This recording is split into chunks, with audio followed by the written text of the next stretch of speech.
à toutes et à tous, ici Hélène de l'Étoile éveillée, j'espère que vous portez toutes et tous bien. Je vous retrouve pour parler de cette pleine lune qui aura lieu ce vendredi 12 août à 3h35 heure de Paris.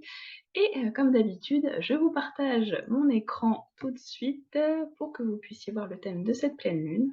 Et voilà, donc vous le savez, une pleine lune, ça se caractérise toujours par l'opposition entre le soleil, qui est ici à 19 degrés dans le signe du lion, et de la lune, qui est ici donc en Verseau à 19 degrés.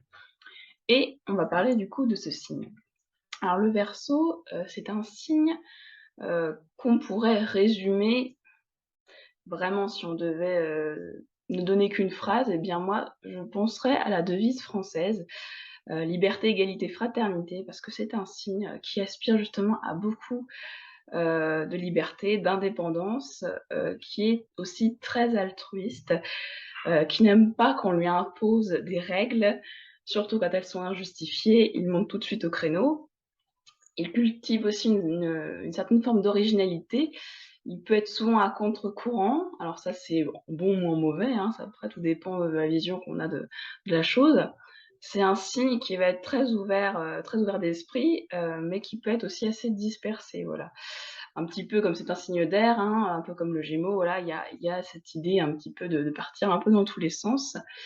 Parfois de manquer un petit peu de sérieux, comment dire? De conscience un peu dans ce qu'il peut faire, voilà. Donc là, c'est un peu plus dans les petits, on va dire les petits défauts. Mais dans les parts un peu plus sombres, voilà, on peut avoir quelqu'un qui est en constante rébellion, voilà, qui va se rebeller contre tout le système, qui va crier au complot pour la moindre, enfin, la moindre chose, moindre fait de société. Faut dire aussi que le Verseau, c'est un signe vraiment très social, qui est vraiment ouvert sur, sur la société. Donc, faut savoir que c'est la maison 11, hein, le Verseau, donc qui représente les amitiés, les associations, entre autres, les combats aussi qu'on a envie de mener, les causes qui nous font, voilà, qui nous font avancer. Donc c'est un signe là qui pousse forcément au changement, à l'évolution, au bouleversement et qui cultive une certaine forme effectivement d'originalité et un côté un petit peu futuriste, voilà. C'est aussi le côté scientifique, progressiste, j'allais dire, voilà, le Verseau. Et c'est assez drôle parce que vous savez, la planète des Verseaux, c'est Uranus. Et Uranus, vous savez qu'en ce moment, hein, même déjà à la dernière nouvelle lune, il était conjoint à notre nœud nord, ici en Taureau. Donc ça annonce déjà vraiment une période de bouleversement. On le ressent déjà depuis quelque temps, que ce soit au niveau collectif ou individuel, voilà, on est forcément touché d'une façon ou d'une autre. Surtout si on a des planètes voilà, dans les signes fixes, donc dans le Taureau, dans le Lion, dans le Scorpion et dans le Verseau, on sent forcément passer ces énergies qui peuvent être assez lourdes et qui peuvent nous mettre au défi. Et c'est vrai que je ne l'ai pas dit, mais le Verseau, comme c'est aussi un signe à mode fixe, il peut y avoir une certaine forme d'entêtement. Voilà, comme je vous le dis, il n'aime pas qu'on lui dise quoi penser. Voilà, il y a une forme de, voilà, même de manière justifiée, tout à fait, on va dire, diplomate, des fois, bah, le Verseau, il aime pas qu'on lui dise voilà, comment penser quelque chose, parce que lui, il peut avoir des idées très ancrées aussi. C'est plutôt au niveau des idées ou des concepts, qu'il va refuser en fait, d'accepter, voilà, qu'on lui dise, bah, voilà, tout simplement qu'on lui dise quoi penser. Le degré saillant de cette pleine lune à 19 degrés du Verseau, c'est une grande colombe blanche portant un message. Voilà, vous le savez, la colombe, c'est quand même le symbole, de la paix, de la liberté, mais aussi de la sérénité. Alors avec la liberté, on retrouve un petit peu les valeurs du Verseau et on a, ce côté aussi très, optimiste. C'est-à-dire qu'il y a quelque chose de bon qui arrive pour nous et le tout est de garder espoir et ne pas s'enfermer dans une dynamique pessimiste où on va ruminer, où on va se dire que ça ne change pas, que c'est trop long, qu'on a déjà fait beaucoup de travail et cetera. On va le voir avec les aspects de cette pleine lune, mais vraiment ce degré déjà est extrêmement positif. Donc ce changement, ce bouleversement que nous ressentons tous en ce moment, à travers les énergies de cette pleine lune, va nous amener vraiment à quelque chose de très positif. Maintenant, on va s'intéresser aux différents aspects de cette pleine lune, et le premier et non des moindres, c'est cette conjonction dans le signe du Verseau de la Lune et de Saturne. Alors vous savez, la Lune, c'est, la planète, enfin l'astre qui va, gouverner nos émotions, notre sphère émotionnelle, nos besoins les plus intimes, les plus profonds et Saturne, surtout qu'il est rétrograde, va vraiment être dans une énergie d'intériorisation, de prise de recul, vraiment sur toute cette sphère-là dans notre vie et ça va aussi impacter forcément, notre ego, notre personnalité, les comportements que l'on peut avoir avec l'opposition au soleil évidemment et ça va demander aussi à accéder à une certaine forme de maturité émotionnelle. On en a déjà parlé lors de vidéos précédentes. Il y a vraiment, une prise de recul à avoir là-dessus, notamment de ne plus se considérer comme une victime. Par exemple, quand quelque chose nous arrive, on peut avoir une pensée, voilà, on se dit: «Mais c'est pas possible, je suis peut-être la seule personne à vivre ça. J'ai l'impression que pour tout le monde, tout est fluide, tout va bien, moi ça ne va pas, ça va jamais bien» et cetera et cetera. On peut aussi trouver, comme je le disais précédemment, qu'on a déjà suffisamment travaillé sur nous et que c'est bon, là on en a marre, on a envie de stopper, on a envie d'arrêter parce que c'est effectivement Saturne, ça représente aussi le temps, donc c'est chronos, hein, donc c'est vrai que ça peut être usant, fatigant, et au bout d'un moment, on peut se dire: «Stop, j'en ai marre de faire ce travail-là, j'ai l'impression que ça sert à rien» et cetera. Et moi, j'ai cette image d'une petite personne, par exemple, qui va grimper une montagne, qui va déjà avoir franchi, on va dire, un bon kilomètre et qui va se dire: «Ouais, c'est bon, là, j'ai déjà bien travaillé, moi, en plus, je vois pas où je vais, là, il y a des nuages et cetera. Je sais pas où j'en suis et cetera. J'en ai marre et du coup, je veux m'arrêter là», alors qu'il reste peut-être même pas 100 mètres à faire ou 50 mètres. C'est un petit peu cette image-là parce qu'on l'a vu avec le degré Sapiens, c'est vraiment porteur de bonnes nouvelles. Alors je sais pas si en plus vous entendez les cloches, il y a la cathédrale qui sonne juste à côté, donc c'est assez puissant avec ce degré Sapiens, cette colombe qui est là, qui apporte ce beau message d'espoir, de paix, de sérénité. Il faut vraiment continuer à croire en nous et ne plus effectivement, on va dire être sur une dynamique, d'enfermement sur soi, de soi en fait. De se dire voilà que tout nous arrive, pas forcément pour une bonne raison, voilà, il y a forcément quelque chose à traverser, à comprendre, à conscientiser à travers cette épreuve. Ça peut être donc, soit, je vous ai dit, ça peut être un état d'esprit qu'on peut avoir par rapport à une situation, ou alors ça peut être une personne qui peut nous faire sentir de telle ou telle façon aussi, et cetera. Et c'est essayer de comprendre pourquoi on se sent comme ça aussi. Parce que Saturne, il est vraiment dans cette recherche de compréhension. Voilà, donc le tout, c'est effectivement de ne pas se sentir victime de tout ça. Et en plus, on a 2 astéroïdes qui sont conjoints à notre conjonction. C'est Héméra. Alors Héméra, c'est la lumière, tout simplement. Donc c'est ce qui a besoin d'être mis en lumière. Donc là, on va pas faire un épilogue là-dessus, tout simplement. Et ensuite, nous avons Shiva, donc qui s'écrit Shiva ici. Et Shiva, vous le savez peut-être, c'est un dieu hindou de la danse et c'est un dieu qui est extrêmement bienveillant, qui a de très belles énergies, qui veille sur nous. Il incarne aussi cette sagesse et il est là aussi pour nous libérer de nos anciennes croyances, pour aller vers un renouveau et surtout, voilà, de nous faire accéder à une certaine prise de conscience au niveau spirituel. Donc là, ça nous parle vraiment, encore une fois, avec ce message de la colombe. Et je ne sais pas si vous entendez encore les cloches, mais voilà. Et c'est vrai que c'est très beau parce que voilà, cet aspect-là, il est porteur d'espoir finalement. Alors, cette pleine lune, elle nous pousse vraiment au changement, on l'a vu. Déjà avec cette triple conjonction nœud nord, Uranus, Mars dans le signe du taureau. Et il faut savoir que cet aspect s'inscrit, encore une fois, comme on l'a vu lors de la précédente nouvelle lune, dans une figure que l'on appelle croix cosmique ou grand carré, tout simplement parce qu'il y a, vous voyez, 2 oppositions, ici entre le nœud sud et cette triple conjonction que l'on vient de voir avec le nœud nord, et cette opposition lune-soleil qui est donc notre pleine lune actuelle, et tout cela relié par des carrés, voilà, des aspects vraiment de tension, de confrontation. Donc c'est vraiment une figure extrêmement explosive, j'allais dire, qui, nous pousse vraiment, dans nos retranchements. Surtout que l'on a Mars ici qui va évoquer quand même une certaine forme d'impatience, qui peut, aussi, évoquer une forme d'irritabilité, d'énervement, d'agressivité, dans le pire des cas, de violence, vraiment. Mais c'est effectivement une figure très instable, hein, on l'a vu avec Uranus qui est en carré aussi à Saturne et c'est instable autant pour notre ego, notre personnalité avec le soleil, que, nos émotions, notre nous intérieur. C'est, véritablement, très bouleversant et cette figure, elle nous pousse vraiment à aller au-delà de nos anciennes croyances, ici avec le nœud sud, pour aller, ce vers quoi nous sommes normalement incarnés dans cette vie. Et nous voyons ici l'astéroïde Patientia, donc vraiment le mot-clé, ça va être justement de faire preuve de patience, je ne vais pas inventer de mots, mais aussi, d'agir au bon moment. Pour moi, il y a cette forme d'opportunisme, même si avec tous ces aspects, cela peut conduire à une forme effectivement soit, comme je l'ai dit, de violence, d'accélération. C'est une force, Mars, il faut savoir que c'est quand même l'énergie d'action, donc ça peut être une force mal canalisée, donc un excès d'action, donc peut-être, comme je vous l'ai dit, une forme de violence, d'agressivité, d'irritabilité, de susceptibilité, d'impulsivité, ou au contraire, on va être plus dans ce côté procrastinateur, voilà, on va se dire: «Non, c'est peut-être pas le moment encore, voilà, moi ça me rend trop inconfortable, je sais pas vraiment où je vais, hein, c'est flou, donc non, je vais peut-être pas bouger tout de suite et puis après tout, je suis peut-être bien comme ça».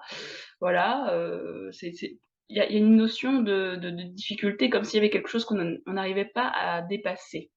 On se met des limites, hein, avec Saturne, hein, en carré, on se met vraiment des limites et le tout, ça va être de sortir de toutes ces croyances. Notamment, voilà, de, changer ce rapport que nous avons avec nous-mêmes, de nous apporter beaucoup plus d'amour pour mieux aimer les autres, mieux interagir avec eux. Pourquoi je dis ça? Parce qu'on a l'astéroïde Amor ici, donc Amor, c'est, tout simplement l'amour, l'amour inconditionnel, donc pas de conditions, voilà, même s'il y a des choses qu'on n'apprécie pas, on aime. Ah et attention, ce n'est pas non plus l'amour sacrificiel, on n'est pas en train de s'oublier pour quelqu'un ou voilà, pour une chose en particulier. C'est le respect de soi-même, tout simplement. Et conjoint au soleil, on sait que c'est un comportement que l'on doit adopter pour vraiment, accepter, vivre ce changement le mieux possible. Alors effectivement, si vous avez des planètes, encore une fois, je le dis, dans ces, degrés-là de ces signes, aux alentours des 18, 19, 20 degrés du Verseau, du Taureau, du Scorpion, du Lion, vous allez le sentir passer et si vous avez déjà fait ce travail, voilà, de reconnexion à vous-même lors de la précédente nouvelle lune, normalement, vous devriez rebondir un petit peu plus vite. Si vous n'avez pas compris la leçon, ça va être encore plus indigeste, donc ça sera un petit peu forcément un peu plus compliqué à dépasser.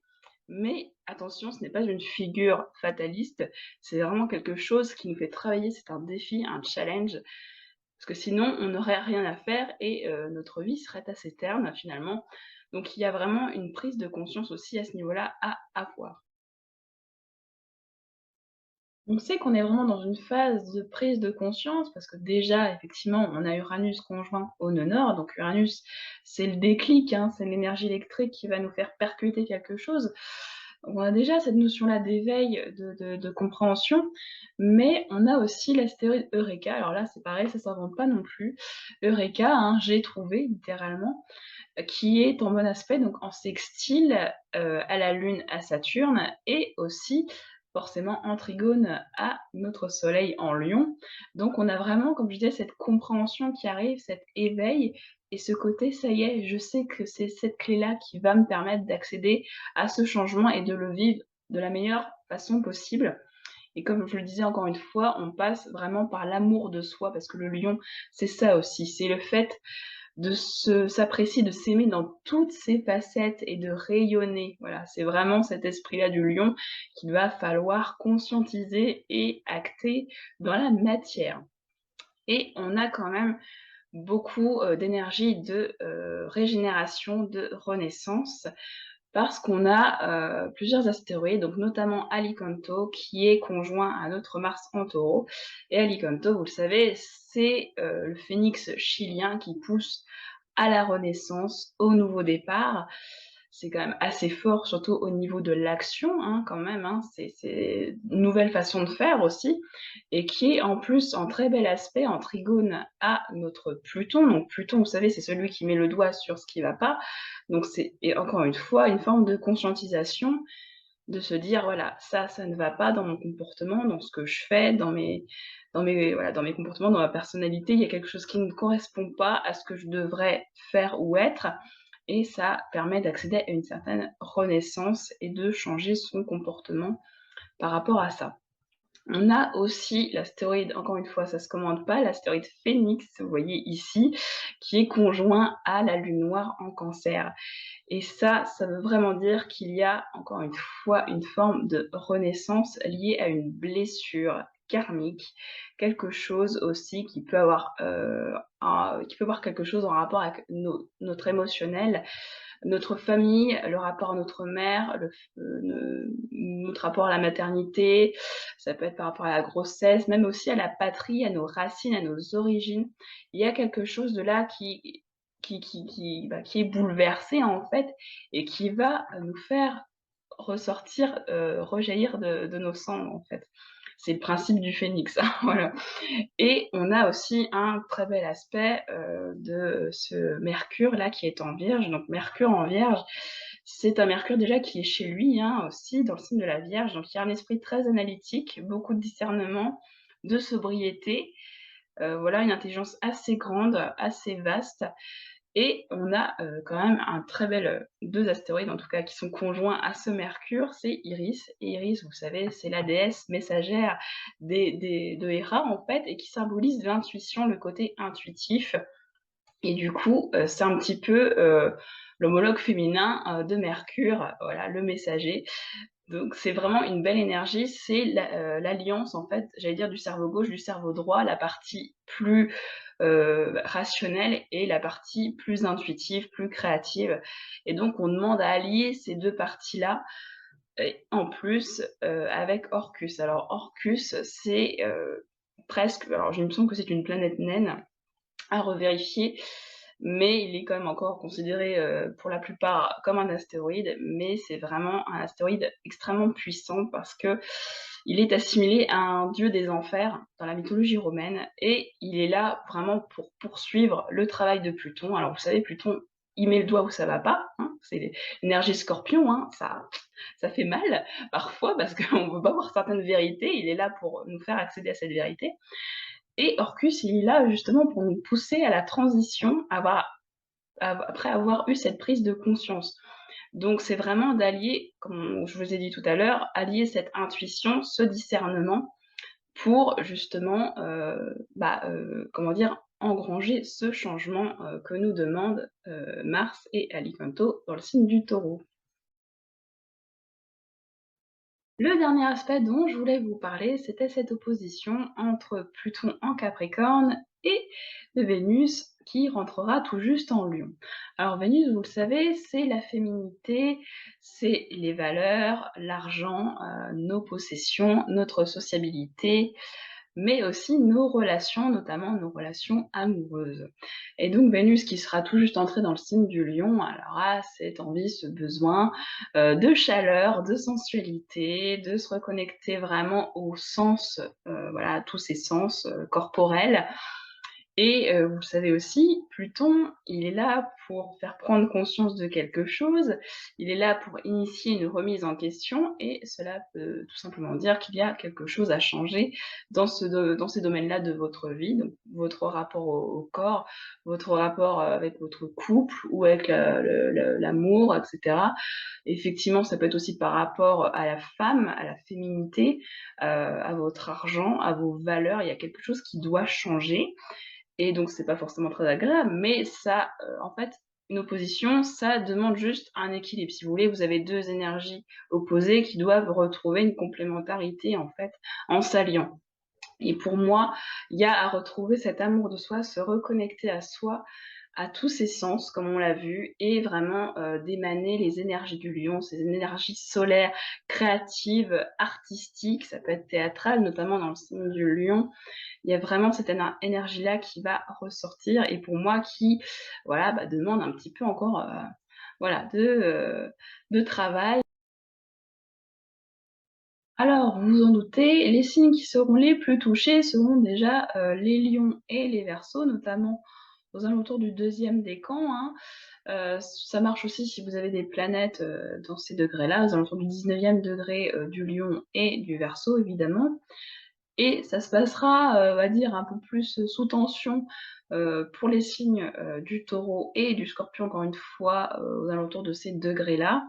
Et ça sera plutôt un facteur chance, j'allais dire, pour nos 2 autres signes de feu, donc à savoir le Bélier et le Sagittaire.